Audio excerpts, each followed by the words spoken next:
Assalamualaikum warahmatullahi wabarakatuh. Nama saya Noval Fadia Suprayogi dari FNB Reguler 2019. Di sini saya akan mengerjakan soal UTS ilmu gizi dari Ibu Huri Mega Insani SPD MSI. Soal yang pertama yaitu jelaskan pengertian zat gizi makro dan zat gizi mikro. Yang pertama adalah zat gizi makro. Zat gizi makro adalah makanan utama yang membina tubuh dan memberi energi. Selain itu, zat gizi makro dibutuhkan dalam jumlah besar dengan satuan gram. Lalu ada zat gizi mikro. Zat gizi mikro adalah komponen yang diperlukan agar zat gizi makro dapat berfungsi dengan baik. Zat gizi makro dibutuhkan dalam jumlah kecil atau sedikit, tetapi ada di dalam makanan. Zat gizi mikro terdiri atas mineral dan vitamin. Soal nomor 2 yaitu jelaskan zat gizi apa saja yang termasuk zat gizi makro dan zat gizi mikro. Zat gizi makro terdiri dari karbohidrat, lemak, dan protein. Lalu zat gizi makro terdiri atas berbagai macam vitamin dan mineral.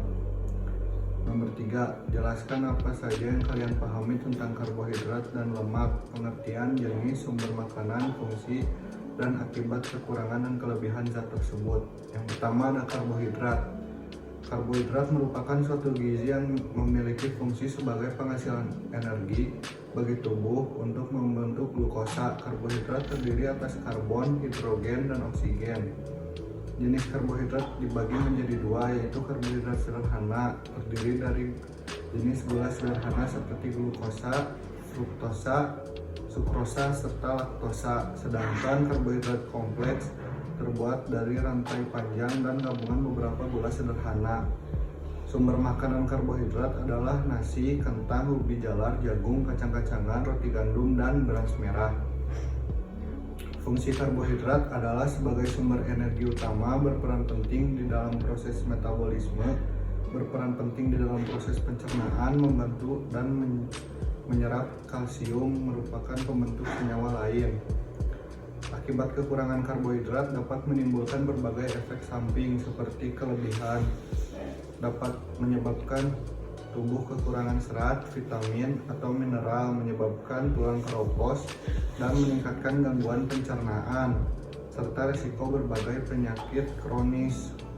Akibat kelebihan karbohidrat adalah menimbun banyak lemak dan akan menyebabkan berbagai macam risiko penyakit. Selanjutnya ada lemak. Lemak adalah suatu zat yang kaya akan energi, berfungsi sebagai sumber energi yang utama untuk proses metabolisme tubuh. Lemak tak jenuh merupakan jenis lemak yang berbentuk cairan saat berada dalam suatu suhu ruangan.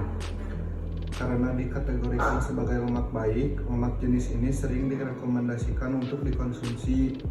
Lemak tak jenuh terbagi atas dua kelompok, yakni lemak tak jenuh tunggal dan lemak tak jenuh ganda. Selanjutnya ada lemak jenuh, disebut juga lemak padat. Lemak jenuh dapat menjadi lemak jahat apabila dikonsumsi secara berlebihan dalam jangka waktu yang lama. Jenis lemak jahat ada satu, yaitu lemak trans, yang merupakan jenis lemak yang sebagian besar bersifat sintetis atau buatan. Sumber makanan lemak baik adalah alpukat, biji-bijian, ikan salmon, dan kacang-kacangan.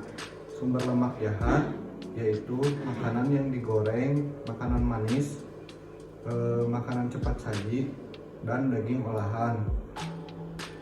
Fungsi dari lemak itu sendiri adalah membantu proses penyerapan sejumlah vitamin dan sumber energi bagi tubuh. Lemak juga membantu menjaga kesehatan kulit, rambut. Lemak memiliki fungsi sebagai isolator bagi tubuh. Akibat kekurangan lemak berdampak pada produksi sel imun tubuh dan sel darah merah, dapat sering mengalami infeksi dan memiliki penyembuhan luka yang lambat. Selain itu, kurangnya asupan lemak dapat mengganggu sistem saraf dan penglihatan. Akibat kelebihan lemak, darah akan dipenuhi dengan lemak, akan muncul penyakit hipertensi atau tekanan darah tinggi. Lemak yang menumpuk akan meningkat kadar gula dan menghambat kerja insulin yang pada akhirnya menyebabkan diabetes. Soal nomor 4, jelaskan apa yang kalian pahami tentang vitamin D, B9, dan vitamin C, pengertian, jenis, sumber makanan, fungsi, dan akibat kekurangan dan kelebihan zat tersebut. Yang pertama dari vitamin D dulu. Vitamin D diproduksi oleh tubuh secara alami saat kulit terkena paparan sinar matahari. Vitamin D juga dapat diperoleh dari makanan. Vitamin D sangat dibutuhkan tubuh untuk membantu proses penyerapan kalsium dan fosfor. Tidak hanya itu, vitamin D juga bermanfaat untuk mencegah gangguan pada tulang serta memperkuat sistem kekebalan tubuh. Jenis utama vitamin D adalah D2 dan vitamin D3. Vitamin D2 berasal dari tumbuhan dan makanan yang diperkaya vitamin D2 itu sendiri, sedangkan vitamin D3 berasal dari hewan. Sumber makanan vitamin D adalah ikan salmon, susu, telur, dan jamur. Fungsi vitamin D adalah mengatur kadar kalsium sampai mencegah sejumlah penyakit serius. Akibat kekurangan vitamin D adalah melemahnya sistem kekebalan tubuh, rakitis, dan osteoporosis. Akibat kelebihan vitamin D dapat menyebabkan berbagai komplikasi seperti kehilangan nafsu makan, kebingungan, dan tekanan darah tinggi, serta dapat menyebabkan kerusakan pada ginjal. Selanjutnya ada vitamin B9. Vitamin B9 atau asam folat adalah suatu zat yang dibutuhkan untuk pertumbuhan dan pemeliharaan kesehatan tubuh, salah satunya dalam produksi sel darah merah. Sumber makanan vitamin B9 adalah bayam, buncis, brokoli, hati, kubis, kacang, polong, kentang, dan lain-lain. Fungsi vitamin B9 adalah untuk menjaga kadar sel darah putih dan sel darah merah dalam tubuh manusia. Akibat kekurangan B9 adalah merasa kelelahan serta sariawan. Akibat kelebihan vitamin B9 adalah dapat memicu peningkatan asam lambung.